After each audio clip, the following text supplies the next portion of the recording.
কবরস্থানের বাউন্ডারির ওই পারে গিয়ে শুয়ে রয়েছে।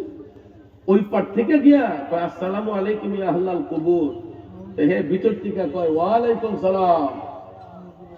নাউজুবিল্লাহ কইতেন না?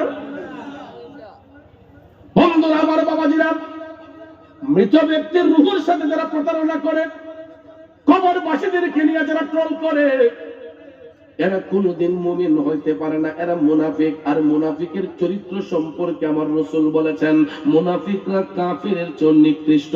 কথা কোন ঠিক না বেঠিক? মুনাফিক বেঈমানরা কাফিরের চেয়ে নিকৃষ্ট। এই জন্য বাজান আমার, বন্ধুরা আমার, আমরা সব সময় সত্যের পক্ষে থাকতে চাই কি চাই না? মুমিন ব্যক্তি সম্পর্কে কথা বলেছিলাম। আমার মদিনার কামলিওয়ালা নবী, মায়ার নবী, দয়ার নবী বলেছেন, মৃত্যু পথের যাত্রী যখন মুমিনরা হয়, এদের দেহের মধ্যে হাতের স্পর্শ করতে দেরি হবে, ওই মুমিন ব্যক্তিরা হাসি মুখে জীবনটা দিতে দেরি হবে না। মুমিন ব্যক্তিদের সাকারাত হয় না, মৃত্যুর যন্ত্রণা হয় না। সাকারাত হইলেও তাদের মৃত্যুর যন্ত্রণা হয় না। এদের ইন্তেকালের পরে দেখবেন চেহারাটা নূরান্বিত হয়ে যায়। ঠিক না ঠিক? তখন দেখবেন আমরা যখন লাশ দেখতে যাই, কষ্ট হইতেছে না? আমরা যখন মৃত ব্যক্তির লাশ দেখতে যাই, কোন কোন ভালো মানুষের লাশ যখন দেখতে যাই, তখন দেখবেন চেহারাটার মধ্যে মুস্কি মুস্কি হাসি দেখা যায়। অনেক মানুষের চেহারা কালো হইলেও ইন্তেকালের পরে দেখবেন যেমন একদম হলুদের মুড়ার মতো হয়ে যায়। ঠিক না ঠিক? খুব সুন্দর হয়ে যায়।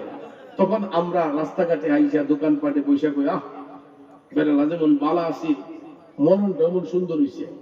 কইনি যে লোকটা যেমন বালা আসলা, তার মননটা এমন সুন্দর হইছে।